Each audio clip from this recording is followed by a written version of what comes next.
15 जून 1996 के दिन राज किरण ने ठान ली थी कि वे किसी भी हालत में सत्य साई बाबा के दर्शन करेंगे। बेंगलोर शहर का वो प्रसिद्ध आश्रम रात के वक्त सुनसान पड़ा था। रस्सी और सीढ़ी के सहारे राज किरण दीवार पर चढ़ गए, पर एकाएकी एक सिक्योरिटी गार्ड ने उन्हें पकड़ लिया। रात के वक्त चोरों जैसे अंदर घुसने के जुर्म में उस सिक्योरिटी गार्ड ने उन्हें बहुत मारा। उसके बाद दूसरे सिक्योरिटी गार्ड्स आए और राज किरण को पुलिस के हवाले कर दिया। वो किस्सा 19 के दशक का है।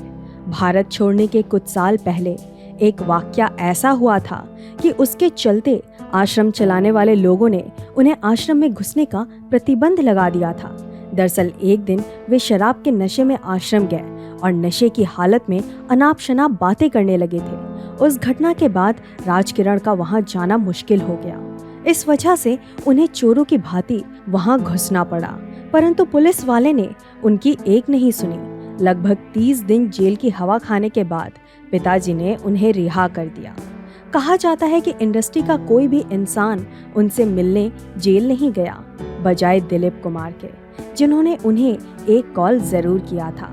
बॉलीवुड की फिल्मों में अंतिम जीत हीरो की ही होती है, पर रियल लाइफ में वही हीरो अगर हार जाए तो वो बात गौर करने लायक नहीं होगी। अगर खुद के परिवार के लोग साथ ना दे तो हार जीत का सवाल ही नहीं बचता। अपने जमाने के मशहूर नायक राज किरण के साथ भी यही मसला था। जब से ऋषि कपूर ने यकीन के साथ कहा कि राज किरण अटलांटा के एक पागल खाने में भर्ती हैं, तब से राज किरण के भाई गोविंद मेहतानी और खुद राज किरण की बेटी ऋषिका के अलग अलग स्टेटमेंट के कारण लोगों के बीच गलतफहमियां बढ़ी हुई हैं। गोविंद बताते हैं कि राज किरण पागल खाने में है, परंतु छानबीन के बाद पता चला कि राज किरण वहां कभी थे ही नहीं। ऐसे में सवाल उठता है कि गोविंद मेहतानी ने झूठ क्यों कहा होगा। जब मामला गंभीर होने लगा तब राज किरण की बेटी ने कहा कि वो 25 साल से लापता है। दरअसल असली कहानी का ताल्लुक घरेलू हिंसा का है। 90 के दशक से ही राज किरण के अपने परिवार के साथ रिश्ते अच्छे चल नहीं रहे थे। ऐसे में ये बात भी अफवाह बन गई कि मुंबई के एक पागल खाने में भर्ती होने से पहले राज किरण ने अपनी बीवी को तलाक दिया था। बाद में पता चला कि ना ही वे मुंबई के पागल खाने में भर्ती हुए थे और ना ही उन्होंने बीवी को तलाक दिया था। फिल्म इतिहासकारों के अनुसार राज किरण हमेशा से अपनी बीवी के साथ ही थे, परंतु उनका रिश्ता उतना अच्छा नहीं था। इस वजह से शायद वे तनाव में चले गए होंगे।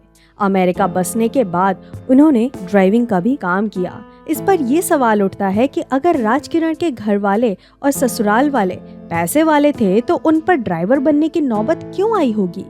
एक के बाद एक गलत अफवाह के बीच ड्राइवर बनने वाली बात काफी हद तक सच है। आधिकारिक तौर पर ऋषिका ने ये भी बताया कि उनके पिता की मानसिक हालत ठीक नहीं थी, परंतु वे पागल खाने में ज्यादा दिन नहीं रहे थे।